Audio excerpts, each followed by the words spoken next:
I'm going to show you a new product that hasn't touched the market yet.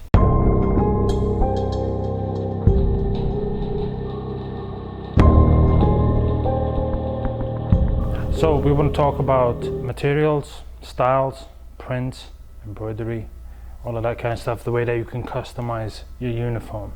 Now there's a conversation that's been going on for a while between counties, councils, police, security. And that is that security in some cases, in some instances, looking too much like a police officer. And for people who are outside of the industry, the general public, not able to differentiate an officer from a security guard.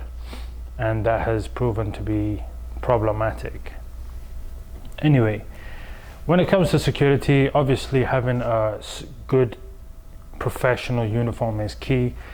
Imagine if you are 300 pounds and you're wearing a ripped up polo that doesn't look good, that's dirty and stuff like that, versus the way a state trooper dresses. The way the state trooper dresses, it commands respect. It demands it. And it's received. When you see a trooper, you just know not to mess with that. So, and that's on the initial presence of the trooper, just the visual presence. So that's, one of the points here. So when it comes to security, obviously looking good in anything you wear is key, but it's how you wear it as well.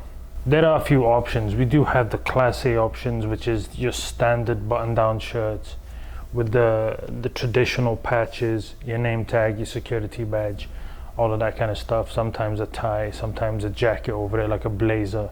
Or we can kind of modernize that with, say, a polo, a nice, good fitting polo with the same printing, embroidery kind of stuff on it and the patches. And then we have the different material options. Now the different materials will depend on preference, the look as well, it gives a different look, and then also the climate control. So a cotton spandex is not as breathable as a polyester, and then you got a different type of weaves or knits. So that's a little bit in depth, but going off of basics, you got polycotton.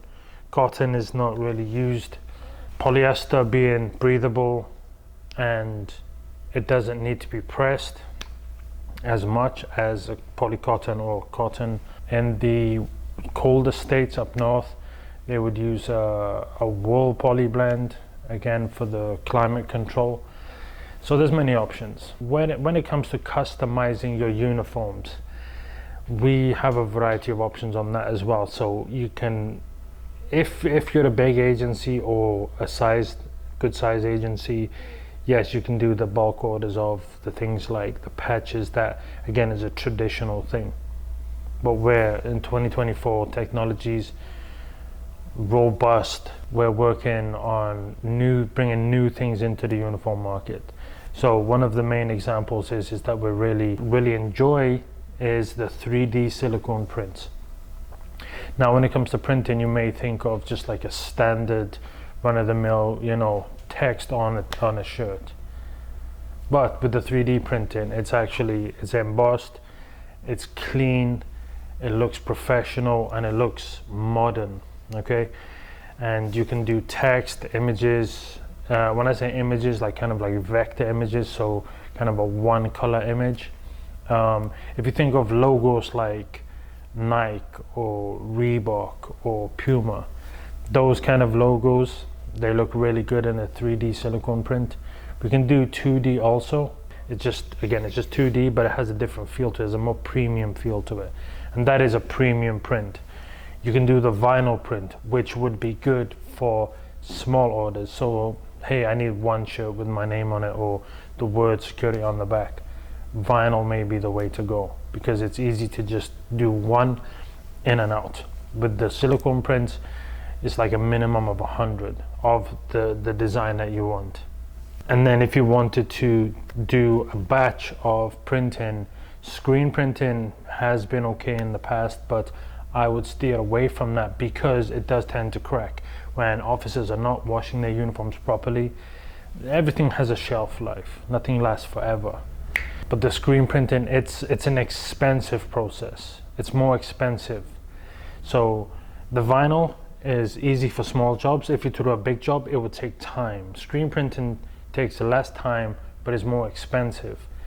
And the third option when it comes to printing is DTF, which I feel is the most cost efficient, the most time efficient as well. And not only that, it's more durable than vinyl. And even in some cases, screen printing, if the garment has been taken care of correctly. And then obviously you've got embroidery. I'm not a fan of embroidery. On a name tag, like a removable name tape, yes, embroidery is good. But direct to the garment, to your clothing, I don't like it. It puckers the clothes, and it also, over time, it curls. And you know, you're forever trying to stretch it out and make it look good. So for that, printing would be, you know, my preference in my case. Embroidery is, it's not too difficult and it's not too expensive. It's almost the same as printing in terms of price wise, but just for an overall cleaner, bolder look, I would suggest printing. Companies are known for having the patches on the sleeves. Again, it's very traditional and it's kind of the way things are done. But we are in a new era now. I like to do the printed sleeves, and again, it's just a more cost efficient, time efficient, and more modern look, and it does differentiate a security officer from a police officer. If you're pulling up in a polo and you know you've got, just say for example, your prints here and your prints here and a print on the back, you won't see a police officer like that. But you know, it looks clean and you can clearly see all the markings. If you see a patch, you're trying to figure out what does that say, because it's all the small details in there and stuff like that. You're trying to figure out what is that. Also, when it comes to printing, you have obviously you have all your options for the colors, that kind of stuff, reflective, silver, all of that kind of stuff, gold. Not only will we handle the manufacturing of your uniforms and the printing, all that kind of stuff, we can help with the design, from the logo design, the patch design, the print designs, the styling of the shirts, you know, where you want the logos and the prints and stuff like that. We're in a modern age, and I'm going to show you a new product that hasn't touched the market yet.